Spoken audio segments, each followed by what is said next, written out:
Hello, how are you? My name is Natalie Lopez. I am a 3L at NSU. I have been wanting to make this video for so long just because it is easier than meeting with everybody individually. As you know, we always have these conflicting schedules, so much going on, so I just figured that it might be better for us this way.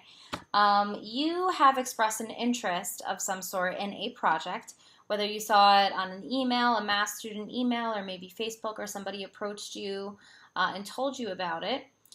You expressed an interest in a project which is related to obtaining pro bono graduation credit hours, and that is why I've sent you this link.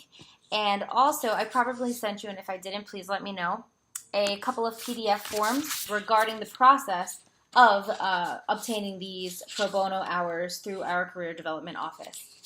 So you can get these from the Career Development Office if you would like. But just to tell you a little bit about our organization, we're the NSU Human Rights Organization, or known as NHRO, and we used to, a couple years back, be known as IACHR, which is the Inter-American Center for Human Rights. At the time, it was a nonprofit organization and it was on campus. So that ended up not being allowed for whatever reason by administration. So the organization was split into two. The organization, of course, changed names, but there's still the nonprofit organization, which is off campus, and they're known as the Human Rights Action Network, or HRAN. And then there's ours, which is NHRO, and it is an SBA organization that remained on campus. So the off-campus one, HRAN, is actually approved within this handbook. So it was approved by our Career Development Office. And the wonders about how it's approved by the Career Development Office is this is the way that we are able to provide to you the ability to get these pro bono graduation credits. So just turning to the first page to let you know, like, what do you get for a pro bono credit? You get recognition at your graduation, which is great. And you do this we're given this by an award certificate. We can wear like a cord stole, and also being listed in the graduation program. So certain amount of hours get you certain recognition. Like, for example, bronze gets you from if you've completed 50 to 124 hours, you get bronze. 125 hours to 299, you'll get silver, and then 300 and more, you get gold.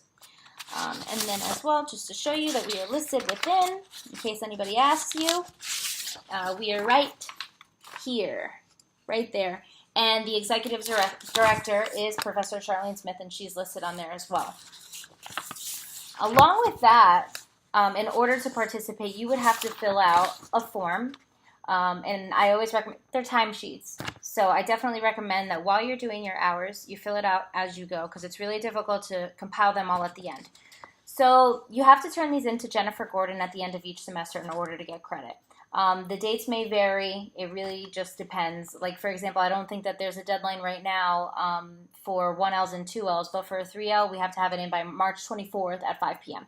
So I'll go ahead and I'll get those specifics for you if you are in the same situation and you're looking at this a different year than now, 2017, the winter semester. So, but this is the form that you would be filling out, where you basically just say the date that you did stuff, the number of hours, the description of the time worked. And before submitting this to the office, you need a supervising attorney to sign it. Because your supervising attorney, sometimes in our situation, is actually like you'll be communicating entirely remotely because maybe they are in another country, maybe they're in another state. The person who needs to sign this, which will be much easier, is just our faculty advisor. So this time around, NHRO's faculty advisor is Professor Jane Cross.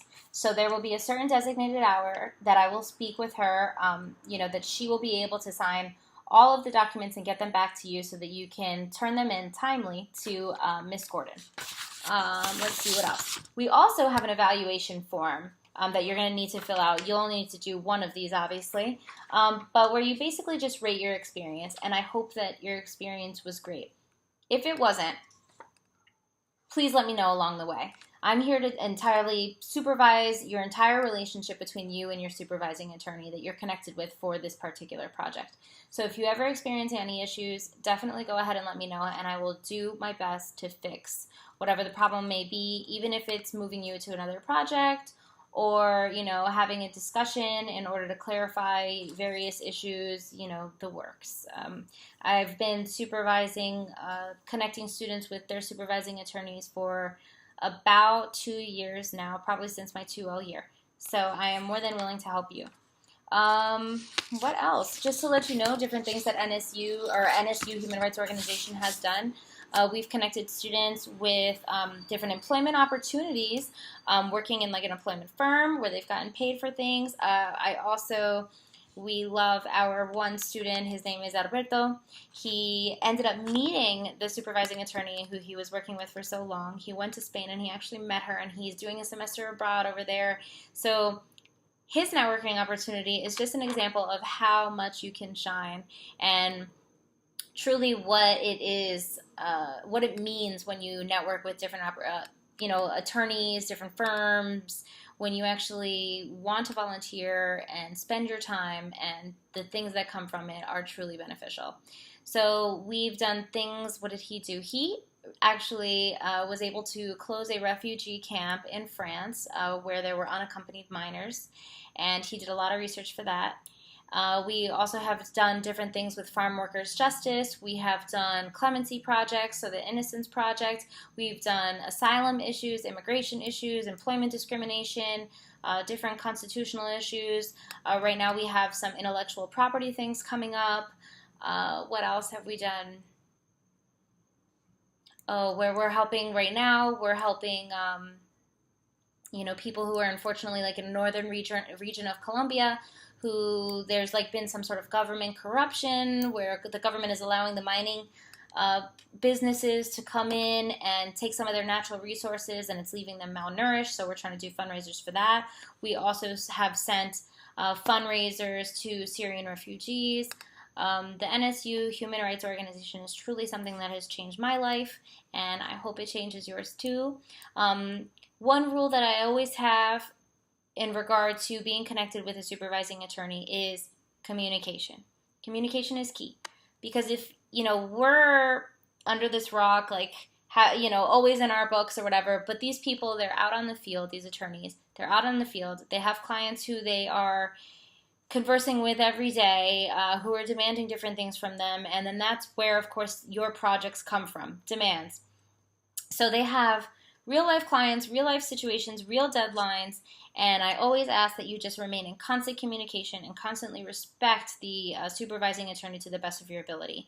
There may be times where you won't be able to get, a deadline in when it's due, and that's totally fine as long as you communicate in advance. Obviously, not the morning of, not the night before, but you try your hardest to do it in advance and express concerns and ask for help.